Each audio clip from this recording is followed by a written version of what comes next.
Welcome all dear students, so welcome back to Xylem CBSE Plus 1 and Plus 2 channel. Myself Anish, I'm your chemistry faculty. நம்ம இன்னைக்கு இந்த செஷன்ல எலக்ட்ரோகெமிஸ்ட்ரியோட warm up series தான் பார்க்க போறோம். So இப்போ பார்த்துட்டீங்கன்னா இந்த செஷனுக்கான நோட் உங்களுக்கு வேணும்னா ஸ்கிரீன்ல தெரிவிக்கிற இந்த QR ஸ்கேன் பண்ணி நீங்க ஆக்சஸ் பண்ணிக்கலாம். நம்ம ஜைலத்தோடைய ஃபாஸ்ட் ட்ராக் பேட்ச் மட்டும் இல்லாம தளபதி பேட்ச்க்குமே இப்போ ரீசெண்டா நம்ம மெகா 30ங்கிற ஒரு ஆஃபர் கொடுத்துருக்கோம். எஸ், அப் டு 30% இந்த கோடை நீங்க யூஸ் பண்ணீங்கன்னா உங்களுக்கு இந்த பேட்சஸ் வந்து உங்களுக்கு கிடைக்கும். ஸோ ஹைலி அஃபோர்டபுள் ப்ரைஸ்ல நம்ம தமிழ்ல NEET and board exam prepare பண்ணக்கூடிய ஸ்டூடெண்ட்ஸுக்காக தளபதி பேட்ச் அண்ட் நீட் ரிப்பீட்டர்ஸா படிக்கணும்னு நினைக்கக்கூடிய ஸ்டூடெண்ட்ஸுக்காக ஃபாஸ்ட் ட்ராக் பேட்ச், இந்த ரெண்டு பேட்சுமே நம்ம லான்ச் பண்ணியிருக்கோம். ஸோ இது 50%, பட் தளபதி உங்களுக்கு 30% வரைக்கும் ஆஃபர் இருக்கு. So if you are interested, டிஸ்கிரிப்ஷன்ல இருக்கக்கூடிய நம்பருக்கு கால் பண்ணி இந்த கோர்ஸை நீங்க பர்ச்சேஸ் பண்ணலாம். ஃபார் த ஃபர்தர் டவுட்ஸ் எங்க டீம் வந்து உங்களுக்கு ஹெல்ப் பண்ண தயாரா இருக்கிறாங்க. ஸோ மறக்காம கீழே இருக்கக்கூடிய நம்பரை யூஸ் பண்ணி கால் பண்ணுங்க. நெக்ஸ்ட் பார்த்துட்டீங்கன்னா பேட்ச் செஷனுக்குள்ள போயிடலாம். எலக்ட்ரோகெமிஸ்ட்ரின்னு எடுத்துட்டீங்கன்னா இங்க எலக்ட்ரிக்கல் எனர்ஜி அண்ட் கெமிக்கல் எனர்ஜிக்கு இடையில இருக்கக்கூடிய கனெக்ஷன்ஸை சொல்லக்கூடியதான் இந்த சாப்டர். இதுல ரெண்டு விதமான டைப்ஸ் இருக்கு. ஒன்னு என்னன்னா electrolytic cell, in another one voltaic and galvanic cell. சரியா? இந்த எலக்ட்ரோலைட்டிக் செல்ல நம்ம என்ன பண்ணுவோம்னா எலக்ட்ரிக்கல் எனர்ஜியை பாஸ் பண்ணி நடக்காத ஒரு கெமிக்கல் ரியாக்ஷனை நடக்க வைப்போம். அதுதான் எலக்ட்ரோலைட்டிக் செல். தென் பக்கத்தில் இருக்கக்கூடிய கேல்வானிக் ஒரு வால்டாயிக் செல் எடுத்துட்டீங்கன்னா கெமிக்கல் எனர்ஜி, கெமிக்கல் ரியாக்ஷன் அதுவாகவே நடக்கும். அப்படி நடக்கும்போது அதுல இருந்து வெளியில வரக்கூடிய எனர்ஜியை தான் நம்ம எலக்ட்ரிக்கல், அதுல இருந்து நம்ம எலக்ட்ரிக்கல் எனர்ஜியை கிரியேட் பண்றோம். அது வந்து கேல்வானிக் செல்ஸ்.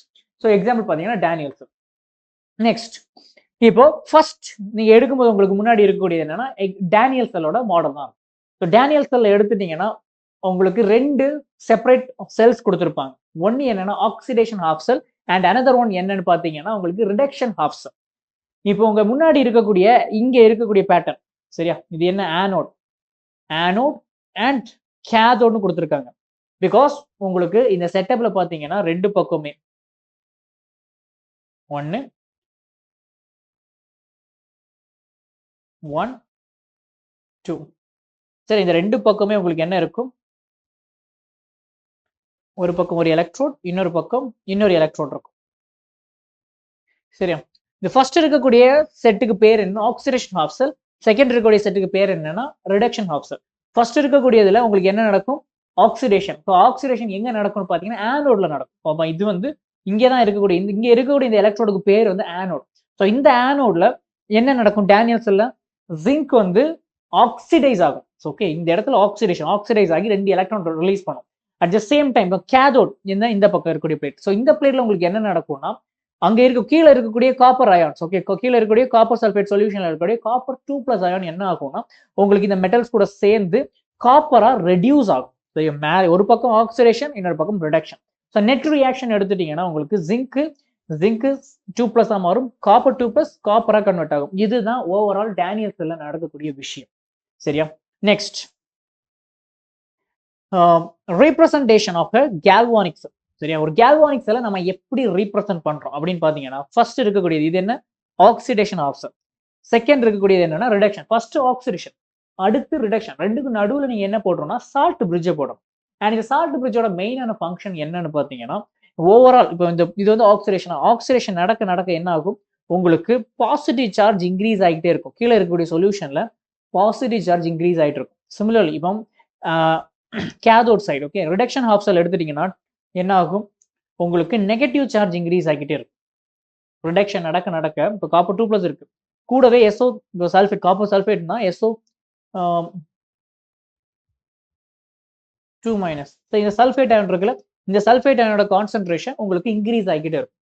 அப்போ டைம் போக இங்க உங்களுக்கு பாசிட்டிவ் இன்க்ரீஸ் ஆகும், இந்த பக்கம் நெகட்டிவ் இன்க்ரீஸ் ஆகும். ஸோ இந்த மாதிரி ரெண்டு பக்கமே ஆப்போசிட் சார்ஜஸ் இன்க்ரீஸ் ஆகி டெவலப் ஆகி ஒரு கட்டத்துக்கு மேல என்ன ஆகும்னா கெமிக்கல் ரியாக்ஷன், எலக்ட்ரோகெமிக்கல் ரியாக்ஷன்ஸே நடக்காது, ரியாக்ஷன் ஸ்டாப் ஆயிடும். அந்த மாதிரி நடக்காம இருக்கிறதுக்காக நம்ம என்ன பண்றோம்? இந்த ரெண்டுக்கும் நடுவுல ஒரு சால்ட் பிரிட்ஜை நம்ம இன்ட்ரோடியூஸ் பண்றோம். சரி, அதான் சால்ட் பிரிட்ஜோட main function. So that's it. Then oxidation return before reduction. Yes, இது வந்து ரூல்ஸ். ஃபர்ஸ்ட் ஆக்சிடேஷன் தான் நீங்க எழுதணும், அடுத்து சால்ட் பிரிட்ஜ், அடுத்து தான் ரிடக்ஷன். சரியா? So cathode right hand side, anode left hand side. அடுத்து பார்க்கலாம். அடுத்து என்ன? Electrode potential. ஸோ எலக்ட்ரோட் பொட்டன்ஷியல்னா ஒரு எலக்ட்ரோடும் ஒரு எலக்ட்ரோலைட்டும். எலக்ட்ரோட்னா என்ன? அந்த மெட்டல் பிளேட். எலக்ட்ரோலைட்னா என்ன? அந்த கீழே இருக்கக்கூடிய சால்வர்ல டிசால்வ் ஆகிருக்கக்கூடிய அயான். அதை நம்ம எலக்ட்ரோலைட்ஸ்ன்னு சொல்லுவோம். எலக்ட்ரோடும் எலக்ட்ரோலைட்ஸும் ஒன்னோட ஒன்று இன்ட்ராக்ட் பண்ணும்போது அங்க எனர்ஜி ரிலீஸ் ஆகுதா, எனர்ஜி அப்சர்வ் ஆகுதா, இல்ல எந்த எஃபெக்ட்டுமே நடக்கலையா, அத அத பத்தி அந்த டெண்டன்சி, சரியா, tendency to lose the electron R gain the electron, அதுதான் நம்ம என்னன்னு சொல்றோம், எலக்ட்ரோட் பொட்டன்ஷியல் நம்ம மென்ஷன் பண்றோம். இப்ப எலக்ட்ரானை லூஸ் பண்ற எபிலிட்டி அப்படின்னு எடுக்கிறீங்கன்னா அதை நம்ம என்னன்னு சொல்லுவோம், ஆக்சிடேஷன் பொட்டன்ஷியல்னு சொல்றோம். இல்ல எலக்ட்ரானை கெயின் பண்ணக்கூடிய எபிலிட்டின்னு பாத்தீங்கன்னா ரிடக்ஷன் பொட்டன்ஷியல் நம்ம மென்ஷன் பண்றோம். சரியா? So tendency to lose electron, oxidation potential, tendency to gain electron, reduction potential. Then our standard electrode potential simple conditions are standard வச்சிருக்கும். Concentration 1 molar இருக்கும். Yes, concentration 1 molar, pressure 1 bar, temperature 298 Kelvin. Right? Room temperature 298 Kelvin, 1 bar pressure, concentration 1 molar concentration. So இந்த கண்டிஷன்ல நீங்க என்ன பண்றீங்க, electrode potential check பண்றீங்க, that's called as standard electrode potential. சரியா? கரெக்டா? So அதை represent பண்றதுக்கு இந்த மாதிரி நம்ம represent பண்றோம். Then next, reduction potential increases with increases in concentration of ion and decreases with decrease in concentration. So concentration increase ஆக electrode potential, okay, value என்ன ஆகும், உங்களுக்கு increase ஆகிட்டே இருக்கும். கரெக்டா? So electrode potential is directly proportional. So E naught value எப்படி இருக்கும், directly proportional to உங்களுக்கு concentration. Okay, concentration. அடுத்த point, standard hydrogen electrode. Standard hydrogen electrode எதுக்குன்னு பாத்தீங்கன்னா ஒவ்வொரு மெட்டல்ஸையும் நம்ம கிளாசிஃபை பண்ணணும். ஓகே, அதை கிளாசிஃபை பண்றதுக்கு என்ன பண்றாங்க, we need certain reference. அந்த ரெஃபரன்ஸா சூஸ் பண்ண எலிமெண்ட் தான் என்னன்னா ஹைட்ரஜன். ஸோ ஹைட்ரஜன் எந்த மாதிரி, ஓகே, அதோட எலக்ட்ரோட் பொட்டன்ஷியலை நம்ம ஆர்பிட்ரியா நம்மளா என்ன பண்றோம், ஜீரோ அசியூம் பண்ணிக்கிட்டு ஹைட்ரஜனையும் மற்ற எலிமெண்ட்ஸையும் நம்ம கம்பேர் பண்றோம். கம்பேர் பண்ணும்போது சில எலிமெண்ட்ஸ் எப்படி இருக்கு, ஹைட்ரஜனை விட ஃபாஸ்டா ஆக்சிடைஸ் ஆகும். சில எலிமெண்ட்ஸ் எப்படி இருக்கும், ஹைட்ரஜனை விட ஃபாஸ்டா ரெடியூஸ் ஆகும். ஸோ இது எல்லாமே சிஸ்டமேட்டிக்கா நம்ம என்ன பண்றோம், ஸ்டாண்டர்ட் ரிடக்ஷன் பொட்டன்ஷியல் அப்படிங்கிற ஒரு டேர்முக்குள்ள கொண்டு வரோம். ஹைட்ரஜனை விட ஃபாஸ்டா ரெடியூஸ் ஆகக்கூடிய எலிமெண்ட்ஸ் எல்லாத்தையும் நம்ம என்ன பண்றோம், மேல போறோம். ஓகே, கிரேட்டர் ரிடக்ஷன் பொட்டன்ஷியல் மேல பாசிட்டிவ் வேல்யூல போடுறோம். தென் ஹைட்ரஜனை விட கம்மியா ரிடக்ஷன் பொட்டன்ஷியல் இருக்கக்கூடிய எலிமெண்ட்ஸ் ஹைட்ரஜனை கீழே போடுறோம். அதுக்கு SRP value, okay, standard reduction potential எப்படி இருக்கும், ரொம்ப கம்மியா இருக்கும். ஸோ நமக்கு ரெஃபரன்ஸா நம்ம எடுக்கக்கூடிய ஒரு சப்ஸ்டன்ஸ் என்னன்னா ஸ்டாண்டர்ட் ஹைட்ரஜன் எலக்ட்ரோட். ஸோ இந்த ஸ்டாண்டர்ட் ஹைட்ரஜன் எலக்ட்ரோடோட ரீப்ரசன்ட் எடுத்துட்டீங்கன்னா ஹைட்ரஜன் இருக்குல்ல, ஹைட்ரஜன் கேஸ் H+ மாறும். ஆர் சம் கேசஸ்ல என்ன ஆகும், H+ அயன் ஹைட்ரஜன் கேஸா மாறும். இதுதான் representation of the SHE. And இந்த இடத்துல பிளாட்டினம் போடுறதுக்கான காரணம் என்னன்னா, கேஷியஸ் காம்போனன்ட்ஸ் வந்து நீங்க யூஸ் பண்றீங்க ஒரு எலக்ட்ரோகெமிக்கல் செல்ஸ்ல, கேஷியஸ் காம்போனன்ட்ஸ் நீங்க யூஸ் பண்றீங்கன்னா அந்த கேஷியஸ் காம்போனன்ட்ஸ் வந்து ஓகே அதுக்கு ஒரு சர்ஃபேஸ் தேவைப்படும். அந்த சர்ஃபேஸ்ல தான் அது எய்தர் ஆக்சிடைஸ் இல்லைன்னா ரெடியூஸ் ஆகும். அப்படிப்பட்ட ஒரு இடத்த ப்ரொவைட் பண்றது தான் யாரோட வேலை, பிளாட்டினம். இந்த மாதிரி மெட்டல் சர்ஃபேஸோட வேலை. அதுக்காக தான் இந்த இன்னர்ட் மெட்டலை நம்ம இங்க யூஸ் பண்றோம். Then consist of platinum wire sealed into a glass tube and carrying platinum foil at the end. So இது வந்து ஜஸ்ட் செட்டப் ஆஃப், ஓகே, ஷீயோட செட்டப்பை தான் இங்க கொடுத்துருக்காங்க. தென் நீங்க okay, so standard hydrogen electrode use பண்றீங்கன்னா சொல்யூஷன்ஸ் இருக்கும்ல, அந்த சொல்யூஷன்ல H+ஓட கான்சென்ட்ரேஷன் எப்படி இருக்கணும், 1 மோலாரா இருக்கணும். ரைட், 1 மோலார் கான்சென்ட்ரேஷன் இருக்கணும். ப்ரெஷர் எப்படி இருக்கணும், 1 bar ப்ரெஷரா இருக்கணும். தென் டெம்பரேச்சர் 298 ஸ்டாண்டர்ட் கண்டிஷன் பா, concentration 1 molar and pressure 1 bar, temperature 298 Kelvin. So அந்த கண்டிஷன்ல நீங்க எடுக்கக்கூடிய அந்த அப்பேரட்டுக்கு பேர் தான் அப்படின்னு நம்ம சொல்றோம்.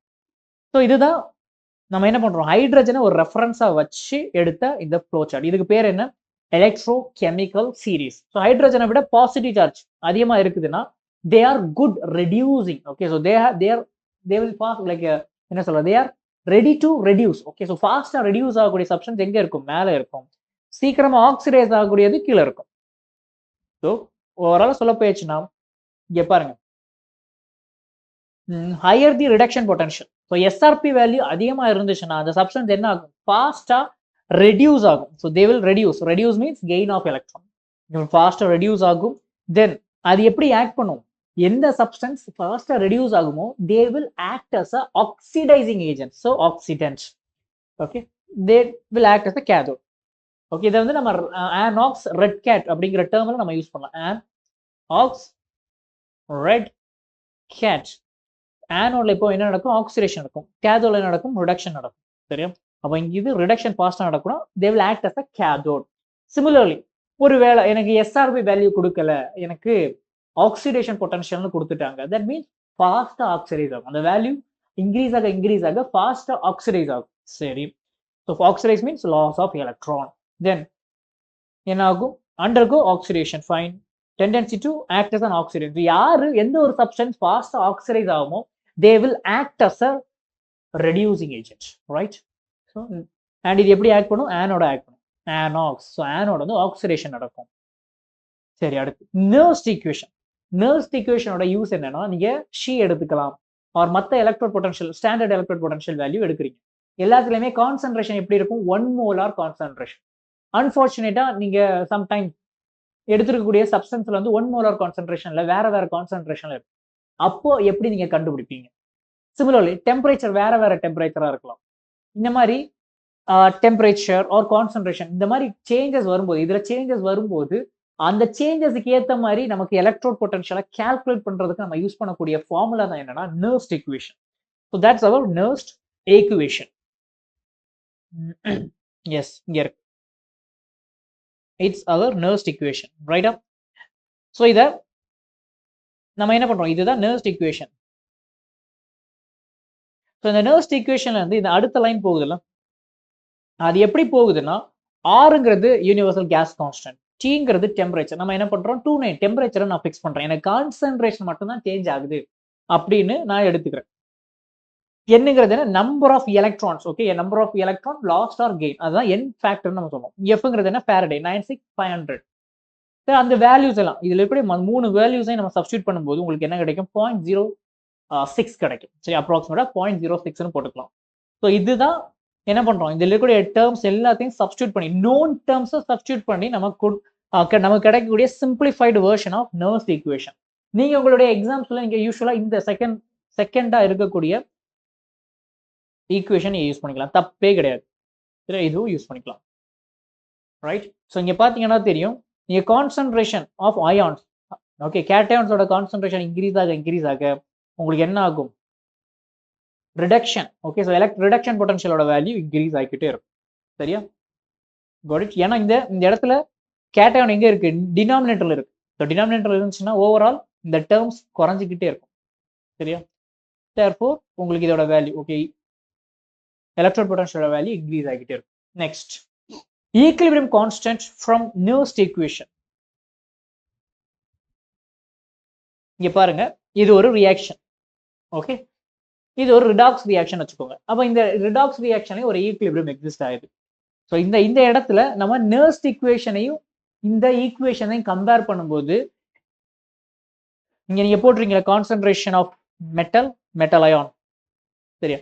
இதை நம்ம இங்க நீங்க அப்ளை பண்ணும்போது என்ன பண்றது? சிம்பிளா இந்த இடத்துல இருக்கக்கூடியதை ஈக்விலிபிரியம் கான்ஸ்டன்ட்னு போட்டுக்கோங்க. ஈக்விலிபிரியம் கான்ஸ்டன்ட் KEQ அப்படி போட்டாலே போதும். சரியா? ஜஸ்ட் அதை மட்டும் நம்ம போட்டா போதும். உங்களுக்கு என்ன கிடைக்கும்? இந்த மாதிரி ஒரு ஃபார்மட் கிடைக்கும். ஒருவேளை உங்களுக்கு நீங்க எடுக்கக்கூடிய ரியாக்ஷன் இருக்கு, சரியா? ஒரு ரியாக்ஷன் இருக்கு, அந்த எலக்ட்ரோ ரிடாக்ஸ் ரியாக்ஷன் வந்து அதுல E0. ஓகே, ஸோ ஈக்விலிபிரியம் கான்ஸ்டன்டோட வேல்யூ எப்படி இருக்கு? உங்களுக்கு ஒரு E0 எலக்ட்ரோட் பொட்டன்ஷியலோட வேல்யூ எப்படி இருக்கும்? 0 இருக்கும் for equilibrium reaction. For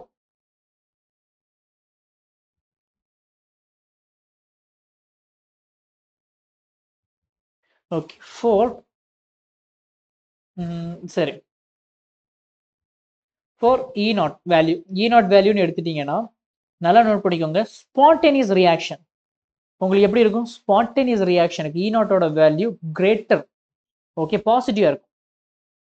E0 value பாசிட்டிவா இருக்கும். நான் ஸ்பான்டேனியஸ் ரியாக்ஷன் எப்படி இருக்கும்? நெகட்டிவா இருக்கும். தென் ஈக்விலிபிரியம் ரியாக்ஷன் எடுத்துட்டீங்கன்னா 0வா இருக்கும். இது முக்கியமான ஒரு பாயிண்ட். இப்போ இந்த இடத்துல நம்ம ஈக்விலிபிரியம் கான்ஸ்டன்டையும் நர்ஸ்ட் ஈக்குவேஷனையும் கம்பேர் பண்ணும்போது கீப் இன் யுவர் மைண்ட் E0ஓட ஸ்டாண்டர்ட் ரிடக்ஷன் பொட்டன்ஷியலோட வேல்யூ எப்படி இருக்கும்? 0வா இருக்கும். ஸோ அப்போ நம்ம என்ன பண்ணலாம்? இங்க இருக்கக்கூடிய அந்த என்டர் E0 டேர்மை நம்ம 0 எடுத்துக்கலாமா? 0 ஆக்கிக்கலாம். சரி, அப்படி 0 ஆக்கியாச்சுன்னா இங்க இருக்கக்கூடிய இது என்ன? இதை நம்ம ஈக்விலிபிரியம் கான்ஸ்டன்ட் எடுத்துக்கலாம். So finally you will get this particular equation. சரியா? இதுதான் ஃபைனலா உங்களுக்கு கிடைக்கக்கூடிய ஈக்குவேஷன். ஓகே, ஸோ இதுதான் அந்த சிம்பிளிஃபைடு ஈக்குவேஷன்.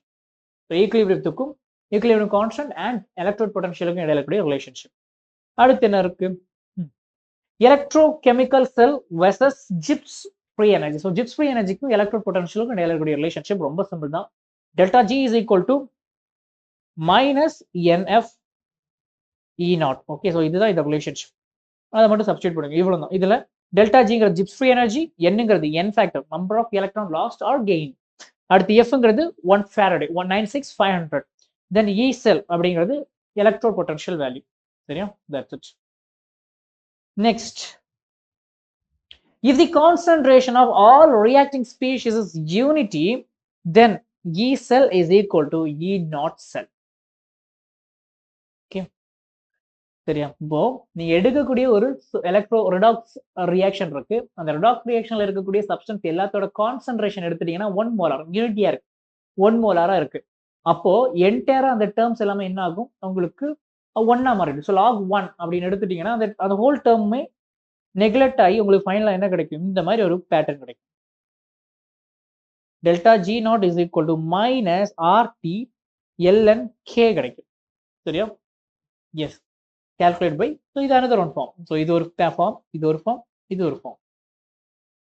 இங்க இருக்கு E cell is equal to E naught cell. Okay, so எல்லா கான்சென்ட்ரேஷன் உங்களுக்கு யூனிட்டியா மாறுச்சுன்னா உங்களுக்கு என்ன ஆகும், இந்த மாதிரி ஒரு ஃபார்முலா. ஓகே, E செல்லும் சரி E naught cell. So E cell is equal to E naught cell. So standard reduction பொட்டன்ஷியலா மாறிடும். அடுத்தது, if E cell is equal to positive என்ன ஆகும், இது ஸ்பான்டேனியஸ் ரியாக்ஷன். நான் கொஞ்சம் முன்னாடி சொன்னதான். Similarly, E cell oda value negative la irundhuchuna, அது non spontaneous reaction. Then E cell oda value 0 na, that is equilibrium reaction. Then அடுத்தது என்ன, yes, அடுத்ததா வரக்கூடிய டாபிக் என்னன்னா கண்டக்டிவிட்டி. நீங்க கண்டக்டிவிட்டி பிசிக்ஸ்ல நீங்க படிச்சிருப்பீங்க. அது என்னன்னா எலக்ட்ரோலைட்டிக் கண்டக்டன்ஸ் அப்படின்னு நம்ம சொல்லுவோம். Electrolytic conductance, sorry electronic conductance. So கண்டக்டன்ஸ்ல 2 டேர்ம்ஸ் இருக்கு. ஒன்று எலக்ட்ரோலைட்டிக் கண்டக்டன்ஸ், இன்னொன்று எலக்ட்ரானிக் கண்டக்டன்ஸ். இங்க பிசிக்ஸ்ல வயர்ல எல்லாமே போகக்கூடிய கண்டக்டன்ஸ் என்னன்னா எலக்ட்ரானிக் கண்டக்டன்ஸ். சரியா? பட் நம்ம இங்க எலக்ட்ரோகெமிஸ்ட்ல படிக்கக்கூடிய கண்டக்டன்ஸ் என்ன வரும்னா, that is electrolytic conductance. Electrolytic conductance இங்க அயான்ஸ் வந்து எலக்ட்ரிசிட்டியை கண்டக்ட் பண்ணும். நீங்க பிசிக்ஸ்ல படிக்கிறதுல எலக்ட்ரான்ஸ் கண்டக்ட் பண்ணும், பட் இங்க அயான்ஸ், ஓகே, நாட் எலக்ட்ரான்ஸ், இங்க அயான்ஸ் கண்டக்ட் பண்ணும். எதர் கேட்டயான் ஆர் ஆனியான் கண்டக்ட் பண்ணும். ஸோ அப்படி இங்கே நம்ம பார்க்குற கண்டக்டிவிட்டியில சில டேர்ம்ஸ் இருக்கு. என்னென்ன, ஒன்று மோலார் கண்டக்டிவிட்டி, அடுத்து ஈக்குவலன்ட் கண்டக்டிவிட்டி. ரொம்ப சிம்பிள் தான். மோலார் கண்டக்டிவிட்டினா கண்டக்டிவிட்டி பெர் மோல், ஒரு மோல் சப்ஸ்டன்ஸ் எவ்வளவு கண்டக்ட் பண்ணுது, அதை தான் இந்த ஃபார்முலா நம்ம யூஸ் பண்றோம். இதோட யூனிட்டுமே ரொம்ப ரொம்ப முக்கியம். Ohm inverse centimetre square mole inverse. Similar equivalent கண்டக்டிவிட்டின்னு எடுத்துட்டீங்கன்னா இங்கேயுமே ohm inverse centimetre square and equivalent inverse. Next, இதோட ஃபார்முலா எடுக்கிறீங்க. இந்த 1000 எதுக்கு நம்ம போடுறோம்னா நார்மாலிட்டியோட யூனிட்டையும் இங்க நம்ம எடுக்கோம். இந்த 1000 போடுறதுக்கு காரணம் என்னன்னா, இங்க சென்டிமீட்டர் ஸ்கொயர் இருக்கா, மொலாரிட்டின்னு எடுத்தாலே என்ன வரும், number of moles per volume in litre. கரெக்டா? So litre means decimetre cube. சரி, டெசிமீட்டர். ஸோ டெசிமீட்டர், இந்த மொலாரிட்டியோட அந்த கான்சன்ட்ரேஷனையும் இந்த சென்டிமீட்டரையும் ரிலேட் பண்றதுக்காக, சரியா, நம்ம என்ன பண்றோம், 1000 நம்ம போடுறோம். Correct? But so just unit கன்வர்ஷன்ஸ்க்காக தான் நம்ம இங்கே 1000 நம்ம போட்டிருக்கிறோம். சிமிலர்லி இங்கே நார்மாலிட்டிக்கும் அதே தான் பண்ணுவோம். அடுத்தது என்ன, ஓகே, ஸோ அடுத்தது நீங்க பாத்தீங்கன்னா variation of molar conductivity with concentration. சரியா? ஸோ நம்ம எலக்ட்ரோலைட் இருக்குல்ல, இந்த எலக்ட்ரோலைட் அந்த கீழே இருக்கிற சொல்யூஷன், அந்த எலக்ட்ரோலைட்ல 2 விதமான எலக்ட்ரோலைட்ஸ் இருக்கு. ஒன்று ஸ்ட்ராங் எலக்ட்ரோலைட், இன்னொன்று வீக் எலக்ட்ரோலைட். ஸ்ட்ராங் எலக்ட்ரோலைட் பாத்தீங்கன்னா நீங்க கொஞ்சமா டைல்யூட் பண்ணாலே அது மேக்ஸிமம் டிசோசியேட் ஆகிடும். மேக்ஸிமம் டிசோசியேட் ஆகி உங்களுக்கு என்ன கொடுக்கும், மேக்ஸிமம் வேல்யூஸ் கொடுக்கும். Okay, so molar conductivity at infinite டைலூஷனை கொடுத்துரும். சரி, இந்த மாதிரி இருக்கும்.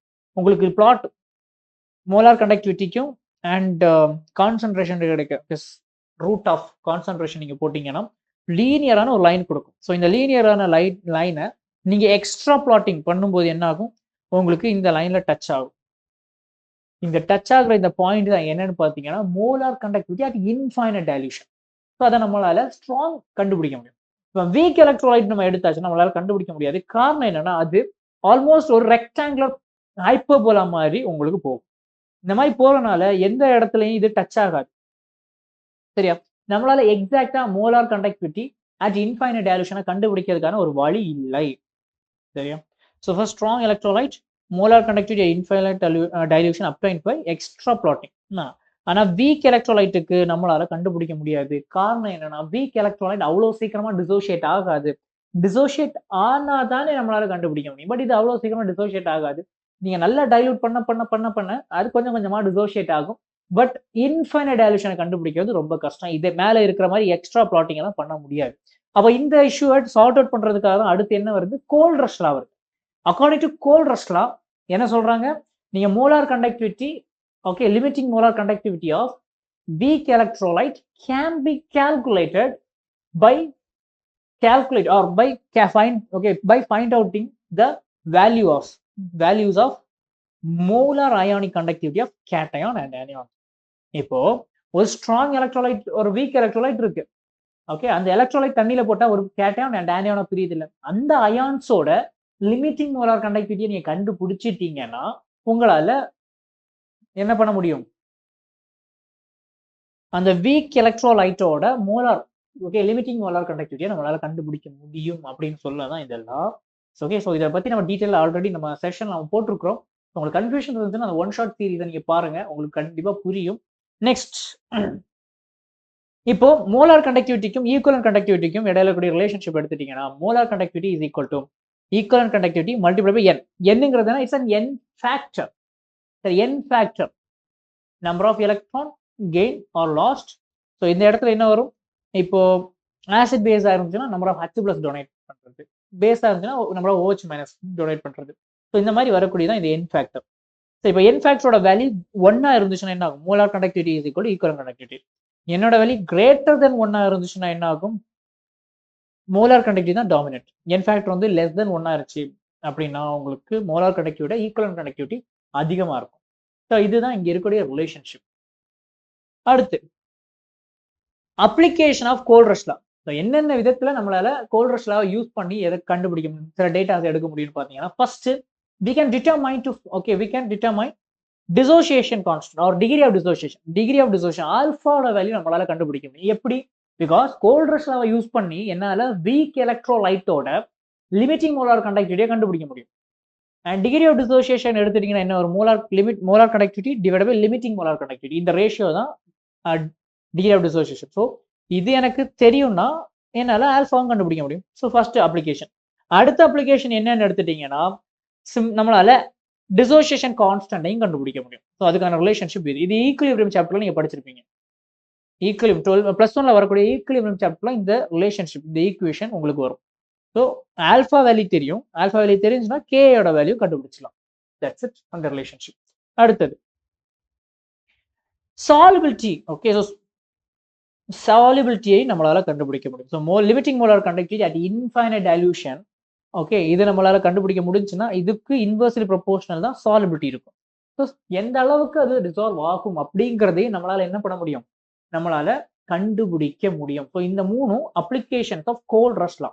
இதுக்கு அடுத்து நீங்க பாக்குறீங்க ஃபாரடேஸோட லா. ஃபாரடேல பொறுத்த அளவுக்கு ஃபர்ஸ்ட் லா அண்ட் செகண்ட் லான்னு 2 லா இருக்கும். ஃபர்ஸ்ட் லா சொல்லக்கூடிய விஷயம் என்னன்னா, mass of metal ion deposited. நீங்க ஒரு செல் இருக்கு, அந்த செல்லுல எலக்ட்ரிசிட்டியை பாஸ் பண்றீங்க. எலக்ட்ரிசிட்டி பாஸ் பண்ணதும் என்ன ஆகுது, எலக்ட்ரோட்ல கீழே இருக்கக்கூடிய மெட்டல் அயான்ஸ் வந்து டெபாசிட் ஆகுது. சரியா, மெட்டல் அயான்ஸ் கேதோட். ஓகே, கேதோட்ல டெபாசிட் ஆகுது. அப்படி டெபாசிட் ஆகுறத நீங்க என்ன பண்றீங்க, செக் பண்றீங்க எவ்வளவு டெபாசிட் ஆகுது. ஓகே, அதை எப்படி நீங்க கண்டுபிடிக்கலாம், நீங்க நிறைய கரண்ட் அனுப்புனீங்கன்னா நிறைய மெட்டல் வந்து என்ன ஆகுது, கேதோட்ல டெபாசிட் ஆகுது. So mass of metal ion deposited is directly proportional to quantity of electricity pass. நீ நிறைய கரண்ட் பாஸ் பண்ணீங்கன்னா நிறைய மெட்டல்ஸ் வந்து டெபாசிட் ஆகும். இதுதான் ரிலேஷன்ஷிப் தான் ஃபாரடேயோட ஃபர்ஸ்ட் லா. ஸோ இதை சார்ஜ் அப்படிங்கறத எப்படி நம்ம எழுதலாம், okay, current multiply by time. Next, அப்போ இந்த ப்ரொபோர்ஷனாலிட்டியை மாத்துறதுக்கு நம்ம என்ன பண்றோம், இசட்ங்கிற ஒரு டேர்ம் இன்ட்ரோடியூஸ் பண்றோம். இசட்ங்கிறது எலக்ட்ரோ கெமிக்கல் ஈக்குவலன்ட். சரியா, சரி. So Q is equal to IT. அடுத்தது என்னன்னா, ஃபாரடேனா என்ன சார் அப்படின்னு ஒரு கேள்வி வரும். ஸோ இந்த ஃபாரடேயோட ஃபர்ஸ்ட் லால தான் ஃபாரடேனா என்னன்னு சொல்லுவாங்க. என்னன்னா, ஒரு எலக்ட்ரானோட சார்ஜ் என்ன, 1.6 × 10⁻⁻19 கூலும். Similarly, 1 mole of ஒரு எலக்ட்ரானோட சார்ஜ் தெரியும். ஒரு மோல் எலக்ட்ரானோட சார்ஜ் என்ன? அதுதான் 1 ஃபாரடே. That's it. 96500. அதுதான் 1 ஃபாரடே கூலும் அப்படின்னு நம்ம சொல்றோம். சரியா? So charge of 1 mole electron is known as நம்ம 1 ஃபாரடே நான் சொல்றோம். சரியா? Quantity of charge present in 1 mole of electron. அடுத்து இதுல எலக்ட்ரோகெமிக்கல் ஈக்குவலன்ட் இருக்கும்ல Z. இந்த Z எலக்ட்ரோகெமிக்கல் ஈக்குவலன்ட். ஓகே, அவ்வளவுதான். அடுத்து ஃபாரடேயோட செகண்ட் லா போறோம். ஃபாரடேயோட செகண்ட் லா போகும்போது என்ன வரும்? இங்க சிம்பிள் ரிலேஷன்ஷிப். நம்ம என்ன பண்றோம்? சீரீஸ் ஆஃப் செல்ஸ் நம்ம கனெக்ட் பண்ணி வச்சிருக்கோம். ஓகே, சீரீஸ் ஆஃப் செல்ஸை கனெக்ட் பண்றோம். சேம் அமௌண்ட் ஆஃப் எலக்ட்ரிசிட்டி நான் எல்லாத்துலயும் காமனா பாஸ் பண்றேன். அப்படி பாஸ் பண்ணும்போது பாத்தீங்கன்னா சில இடத்துல சில மெட்டல்ஸ் வந்து நல்லா டெபாசிட் ஆகுது, சில இடத்துல கொஞ்சம் ஸ்லோவா தான் டெபாசிட் ஆகுது. இதுக்கான காரணம் என்ன? நான் சேமான கரண்ட் தான் பாஸ் பண்றேன், பட் சில செல்ஸ்ல மெட்டல்ஸ் ஃபாஸ்டா டெபாசிட் ஆகுது. The reason is simple, because mass of metal ion deposited is not only depends upon the current, it also depends upon equivalent mass of the substance. அத சொன்னதுதான் second law. This is directly proportional. Okay, so mass of the metal ion deposited is directly proportional to equivalent mass. So இந்த relationship பாத்தீங்கன்னாலே தெரியும், mass of metal ion is directly proportional to equivalent mass. Similarly, இங்கேயும் mass of metal ion deposited is directly proportional to equivalent mass. So இதைத்தான் ஃபாரடேயோட second law அப்படின்னு நம்ம படிக்கும். So dear students, இந்த ஃபாஸ்டா okay warm up series உங்களுக்கு கண்டிப்பாக யூஸ்ஃபுல்லாக இருந்திருக்கும் நான் நம்புறேன். ஓகே, ஸோ இந்த செஷனுக்கான நோட்ஸ் உங்களுக்கு வேணும்னு நினைச்சீங்கன்னா ஸ்க்ரீனில் தெரியக்கூடிய QR ஸ்கேன் பண்ணி நீங்கள் ஆக்சஸ் பண்ணிக்கோங்க. அண்ட் மறக்காம செஷனுக்கு லைக் போட்டுருங்க, உங்கள் ஃப்ரெண்ட்ஸுக்கு ஷேர் பண்ணுங்க. See you on next class. Take care of yourself. Bye.